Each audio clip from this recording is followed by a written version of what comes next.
കേന്ദ്ര അവഗണനയ്ക്കെതിരെ കണ്ണിച്ചേരാൻ ഡിവൈഎഫ്ഐ.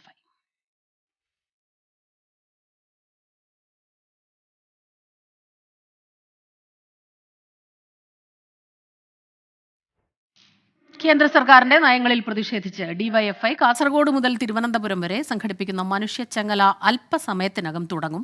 20 ലക്ഷത്തിലധികം പേർ കണ്ണികളാകുമെന്നാണ് നേതൃത്വത്തിന്റെ പ്രതീക്ഷ. കാസർഗോഡ് റെയിൽവേ സ്റ്റേഷൻ മുതൽ തിരുവനന്തപുരത്ത് രാജ്ഭവൻ വരെ 651 കിലോമീറ്റർ ദൂരത്തിലാണ് മനുഷ്യച്ചങ്ങല സംഘടിപ്പിക്കുന്നത്. 4:30 ട്രയൽ റൺ, രാജ്ഭവന് മുന്നിൽ പൊതുയോഗവും നിശ്ചയിച്ചിട്ടുണ്ട്. തിരുവനന്തപുരത്ത് നിന്ന് ഷഫീദ് റാവുത്തറും അലക്സ് റാം മുഹമ്മദ് ചേരുന്നുണ്ട്. സലിം മാലിക്കുമുണ്ട്. എറണാകുളം ശ്യാംകുമാർ, കോഴിക്കോട് നിന്ന് അഭിജിത്ത്, കാസർഗോഡ് നിന്ന് അരുൺ പൂപ്പറമ്പയും, കൊല്ലത്ത് നിന്ന് അരുൺ രാജും, കണ്ണൂർ സജോ ദേവസിയാണ് കണ്ണൂരിൽ നിന്ന് ചേരുന്നത്. മലപ്പുറത്ത് നിന്ന് സമീർ ബിൻ കരീം, കൽപ്പറ്റയിൽ നിന്ന് സുർജിത്ത് അയ്യപ്പത്ത്, പാലക്കാട് നിന്ന് നിഖിൽ പ്രമേഷ്. നമ്മുടെ പ്രതിനിധികളെല്ലാം ഓരോ മേഖലകളിലായി നിൽക്കുന്നുണ്ട്. ആദ്യം ഷഫീദ് റാവുത്തറിലേക്കാണ് പോകുന്നത്, തിരുവനന്തപുരത്ത് നിന്ന്. ഷഫീദ്, ഒരുക്കങ്ങളെല്ലാം പൂർത്തിയായി കഴിഞ്ഞു എന്ന് കരുതുന്നു. കൃത്യം 4:30 ട്രയൽ റൺ, ആ രീതിയിലാണ് പറഞ്ഞിട്ടുള്ളത്.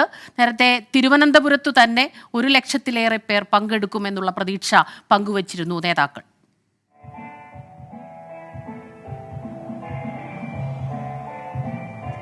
സ്മിത, ഡിവൈഎഫ്ഐ സംബന്ധിച്ചിടത്തോളം കേന്ദ്ര സർക്കാരിനെതിരെ ഡിവൈഎഫ്ഐ നടത്തുന്ന ഏറ്റവും വലിയ രാഷ്ട്രീയ സന്ദേശമായി മനുഷ്യച്ചങ്ങല മാറും എന്നുള്ളതാണ് അവരുടെ ഏറ്റവും പ്രധാനപ്പെട്ട അവർ ഇതുവരെ പറഞ്ഞിരിക്കുന്ന ഏറ്റവും പ്രധാനപ്പെട്ട കാര്യം എന്നുള്ളത്. നമുക്കറിയാം, നേരത്തെ തന്നെ സർക്കാർ പലതരത്തിലുള്ള പ്രതിഷേധ പരിപാടികൾ ഈ ഗവർണറുടെ ചില നിലപാടുകൾക്കെതിരെ നടത്തിയിട്ടുണ്ട്. അതടക്കമുള്ള കാര്യങ്ങൾ ചൂണ്ടിക്കാണിച്ചുകൊണ്ട് ഗവർണർക്കെതിരെയും കേന്ദ്ര സർക്കാരിനെതിരെയും നിലവിൽ ഇപ്പോൾ രാജ്ഭവൻ അടക്കമുള്ള, അതായത് കാസർഗോഡ് മുതൽ രാജ്ഭവൻ വരെ നീളുന്ന ഒരു മനുഷ്യച്ചങ്ങല, അതാണ് ഡിവൈഎഫ്ഐ തീർക്കുന്നത്. ഞാനിപ്പോൾ നിൽക്കുന്നത് ഈ തിരുവനന്തപുരത്തെ ഏറ്റവും പ്രധാനപ്പെട്ട പാതയായിട്ടുള്ള ഈ വെള്ളയമ്പലം കവടിയാർ പാതയിലാണ്. ഇവിടെയാണ് ഈ രാജ്ഭവൻ